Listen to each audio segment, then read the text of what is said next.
తెలంగాణలో ఆసరా పింఛన్ల పంపిణీలో పారదర్శకత పెంచేందుకు అక్రమాలకు అడ్డుకట్ట వేసేందుకు ప్రభుత్వం కీలక నిర్ణయం తీసుకుంది. ఇప్పటికే గ్రామీణ ప్రాంతాల్లో విజయవంతంగా అమలవుతున్న ముఖ గుర్తింపు విధానాన్ని ఇకపై రాష్ట్రంలోని అన్ని పట్టణాలు, నగరాల్లోనూ అమలు చేయనుంది. ఈ విధానం ద్వారా పింఛన్ల పంపిణీలో ఎదురవుతున్న సమస్యలకు శాశ్వత పరిష్కారం లభిస్తుందని అధికారులు భావిస్తున్నారు. ఈ కొత్త విధానం అమలుపై ప్రజాభవన్లో మున్సిపల్ శాఖ ఉన్నతాధికారులకు ప్రత్యేక శిక్షణా కార్యక్రమం నిర్వహించారు. జిల్లా సమన్వయకర్తలు, మున్సిపల్ కమిషనర్లు, ఎంపీడీఓలు, ప్రాజెక్టు మేనేజర్లు, వార్డు అధికారులకు ఈ విధానంపై సమగ్ర అవగాహన కల్పించారు. ఇక్కడ శిక్షణ పొందిన అధికారులు తమ జిల్లాలోని సిబ్బందికి శిక్షణ ఇచ్చి క్షేత్రస్థాయిలో ఈ విధానాన్ని పగడ్బందీగా అమలు చేస్తారని పట్టణ ప్రాంతాల పేదరిక నిర్మూలన సంస్థ సీఈఓ తెలిపారు.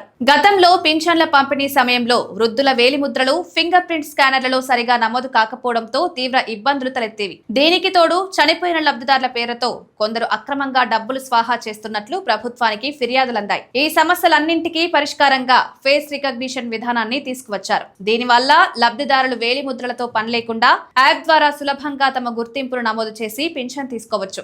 ఈ కొత్త టెక్నాలజీతో లబ్ధిదారుడు జీవించి ఉన్నాడా లేదా వలస వెళ్లాడా అనే విషయాలు సులభంగా తెలిసిపోతాయి. వరుసగా 3 నెలలు పింఛన్ తీసుకుని వారిని గుర్తించడం, చనిపోయిన వారి పేర్లను జాబితా నుంచి తొలగించడం వంటివి వేగంగా జరుగుతాయి. తద్వారా అనర్హులను ఏరివేసి కేవలం అర్హులకే ప్రభుత్వ లబ్ధి అందేలా చూడడమే ఈ మార్పు ప్రధాన ఉద్దేశం.